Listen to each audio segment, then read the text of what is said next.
اعوذ باللہ من الشیطان الرجیم بسم اللہ الرحمن الرحیم۔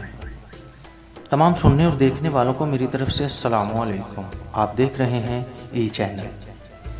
دوستو، بہت مدت پہلے دور دراز ایک ملک میں یہ قاعدہ تھا کہ اس ملک کے لوگ ہر سال اپنا بادشاہ تبدیل کرتے تھے۔ جو بھی بادشاہ بنتا وہ ایک عہد نامے پر دستخط کرتا کہ اس کی حکومت کا 1 سال مکمل ہو جانے کے بعد وہ اس عہدے سے دستبردار ہو جائے گا اور اس کو ایک دور دراز جزیرے پر چھوڑ دیا جائے گا جہاں سے وہ کبھی واپس نہیں آ سکے گا۔ جب ایک بادشاہ کا 1 سالہ دور مکمل ہو جاتا تو اسے اس مخصوص جزیرے پر چھوڑ دیا جاتا جہاں وہ اپنی بقیہ زندگی گزارتا۔ اس موقع پر اس بادشاہ کو ایک بہترین لباس پہنایا جاتا اور ہاتھی پر بٹھا کر اسے پورے ملک کا الوداعی سفر کروایا جاتا۔ یہ ان سب لوگوں کو آخری بار خیر آباد کہتا۔ وہ بہت ہی افسوسناک اور غمزدہ لمحات ہوتے اور پھر وہاں کے لوگ اس بادشاہ کو اس جزیرے پر ہمیشہ کے لیے چھوڑ آتے۔ ایک مرتبہ لوگ اپنے باران بادشاہ کو جزیرے پر چھوڑ کر واپس آ رہے تھے۔ انہوں نے ایک ایسا سمندری جہاز دیکھا جو کچھ دیر پہلے ہی تباہ ہو چکا تھا اور ایک نوجوان نے خود کو بچانے کے لیے لکڑی کے تختے کا سہارا لے رکھا تھا۔ چونکہ ان لوگوں کو ایک نئے بادشاہ کی بھی تلاش تھی، لہٰذا انہوں نے اس نوجوان شخص کو اپنی کشتی میں بٹھا لیا اور اپنے ملک لے آئے اور اسے 1 سال کی حکومت کرنے کی درخواست کی۔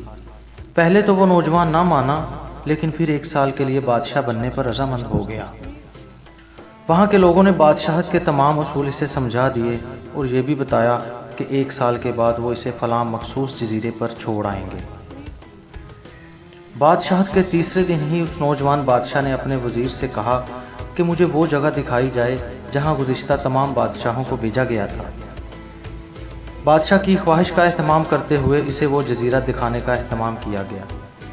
وہ جزیرہ مکمل طور پر جنگلی تھا اور جنگلی جانوروں سے بھرا ہوا تھا۔ ان جانوروں کی آوازیں جزیرے کے باہر تک سنائی دے رہی تھیں۔ بادشاہ جائزہ لینے کے لیے تھوڑا سا جنگل کے اندر گیا اور وہاں اسے پچھلے تمام بادشاہوں کے ڈھانچے پڑے نظر آئے۔ ہاں، وہ سمجھ گیا کہ بہت جلد اس کا بھی یہی حال ہوگا اور جنگلی جانور اس کو چیر پاٹ کر کھا جائیں گے۔ ملک واپس پہنچ کر بادشاہ نے مضبوط اور توانا جسم کے 100 مزدور اکٹھے کیے اور ان سب کو وہ جزیرے پر لے گیا اور حکم دیا کہ جنگل کو 1 ماہ میں مکمل طور پر صاف کر دیا جائے اور تمام خطرناک جانوروں کو مار دیا جائے اور فالتو درختوں کو کاٹ دیا جائے۔ وہ ہر ماہ خود جزیرے کا دورہ کرتا اور کام کی خود نگرانی بھی کرتا۔ پہلے مہینے میں ہی تمام خطرناک جانوروں کو مار دیا گیا اور پھر بہت سے درخت بھی کاٹ دیے گئے۔ دوسرے ماہ تک جزیرہ مکمل طور پر صاف ہو چکا تھا۔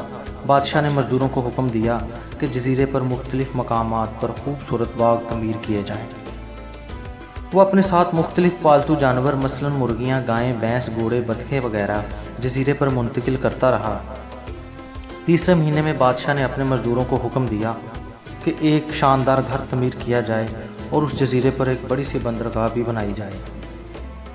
گزرتے مہینے کے ساتھ ساتھ وہ جزیرہ ایک خوبصورت شہر میں بدلتا جا رہا تھا۔ وہ نوجوان بادشاہ بہت سادہ لباس زیب تن کرتا اور اپنی ذات پر بہت کم خرچ کرتا۔ اپنی بادشاہت کی زیادہ تر کمائی وہ جزیرے کو بنانے میں لگاتا رہتا۔ 10 ماہ گزر جانے کے بعد بادشاہ نے اپنے وزیر سے کہا کہ میں جانتا ہوں 2 مہینوں کے بعد مجھے اس جزیرے پر منتقل کر دیا جائے گا، لیکن میں ابھی سے وہاں جانا چاہتا ہوں۔ وزیر اور دوسرے وزراء اس بات پر متفق نہیں ہوئے اور بادشاہ سے کہا کہ آپ کو 2 ماہ مزید صبر کرنا ہوگا تاکہ سال مکمل ہو جائے۔ سال پورا ہو جانے کے بعد ہی آپ کو اس جزیرے پر چھوڑ دیا جائے گا۔ بالآخر 2 ماہ مکمل ہو گئے اور بادشاہت کا 1 سال ختم ہو گیا۔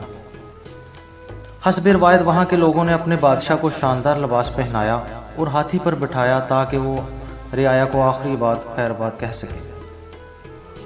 خلافت توقع بادشاہ اپنی الوداعی تقریب پر بہت ہی خوش تھا۔